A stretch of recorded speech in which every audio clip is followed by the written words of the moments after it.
What's going on, nMo fans? This is your host and CEO of the nMo m.u.g.e.n arcade show, and today I'm doing a quick review on Dungeon Fighter Live: The Fall of Meyer, which is an Xbox port of the PC game, which is like kind of a fusion of your classic side-scrolling beat 'em up from the 80s and early 90s.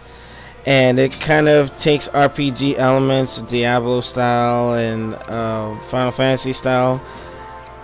Or you can take it like Guardian Heroes as well. But it kind of takes the best of Castlevania Symphony of the Night, where you how the leveling system works. So in this game, if you nMo fans and Dungeon Fighter fans didn't get to see my last show, I'll leave a link in the description showing the PC game. Now with that, I wanted to point out the differences which a lot of people are complaining about between the PC game and the Xbox game.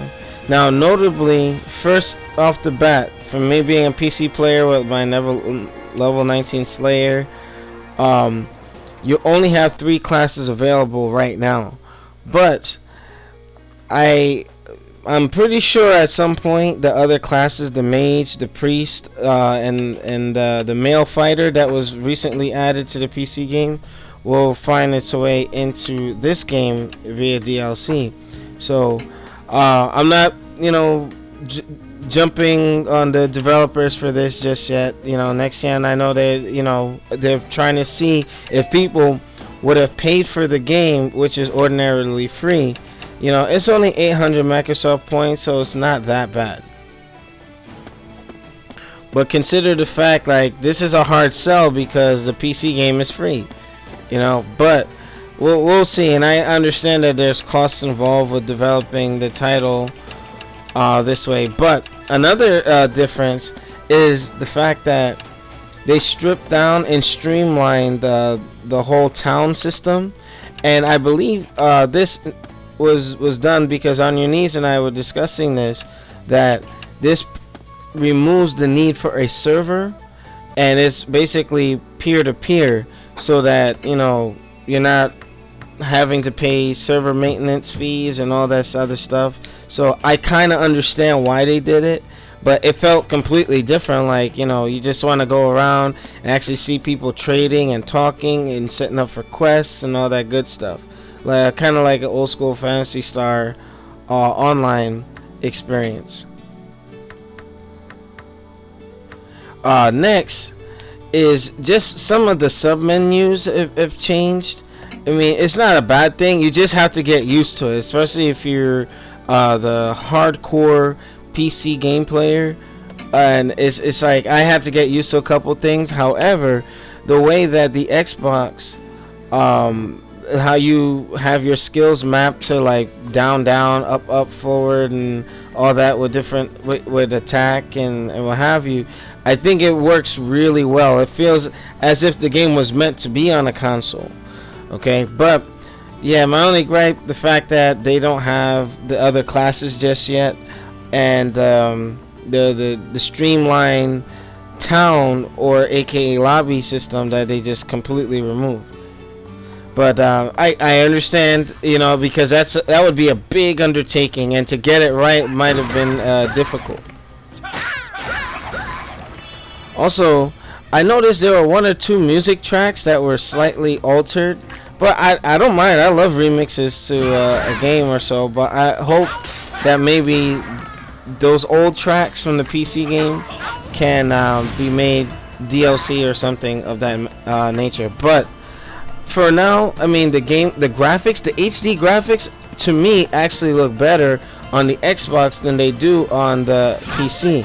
Now, I'm pretty sure that the GP X coding for the graphics and everything just came, the Xbox was able to optimize, the sprite usage.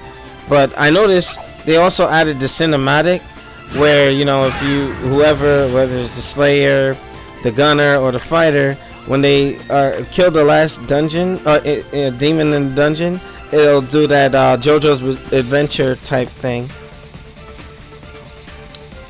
Also, I noticed that they don't do the zooming features like Third Strike as much in the Xbox version. But I mean, it's forgivable. I mean, the point of the game is, just to get it ported. But I see that overall the game feels great. The controls are simple enough. With the whole macro thing, I would have liked the fact if you were able to plug in a keyboard and kind of map things like the PC. But I get that they're trying to streamline it and make it more like a console beat 'em up. So we have what we have. But to the developers, it's very important that these other classes come to the game so that it can quiet the naysayers. Because to me, I have a priest on the PC version. I was disappointed to see that I won't be able to use him just yet.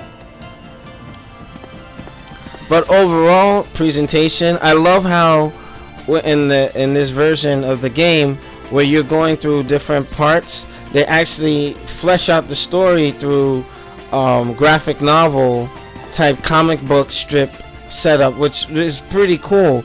And I was actually now getting caught up on the Dungeon Fighter storyline. So it's actually for people who just don't know what's going on and they're playing the PC game and just jump right into it. You can kind of get caught up in some of the story arcs to the game. But you PC guys, I challenge you to give it a chance. It's not bad, and for 800 points, I'm not complaining. But yeah, the thing that I would have gave it a higher score, but the game was free on the PC, and they're charging 800 points. So I mean, yeah, well, I'm just gonna go and say, hey, the game for me is getting a flat 8. Only because of a couple things with the menus and all that, but it's not bad. It still works.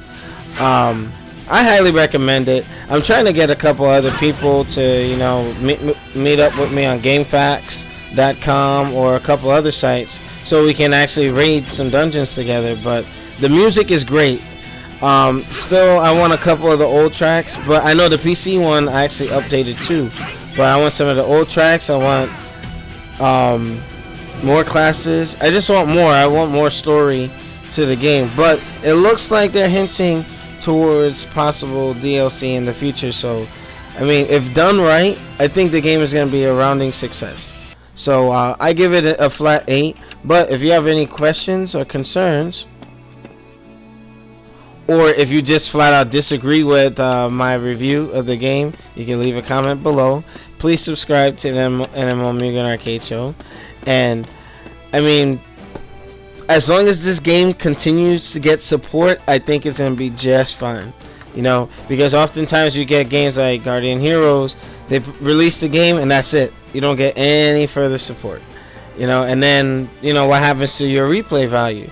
And with this game, you're going to get a lot of it, going back into the dungeons, leveling up, and all that good stuff. So, yep, like I said, a flat out 8. Any questions, comments, or concerns, you can leave your post below, and I will see you next time on the nMo m.u.g.e.n Arcade Show. And keep in mind, July 21st, there's going to be a Street Fighter Cross Tekken tournament and Marvel vs. Capcom in Morristown, New Jersey. So I'll see you guys there. Peace.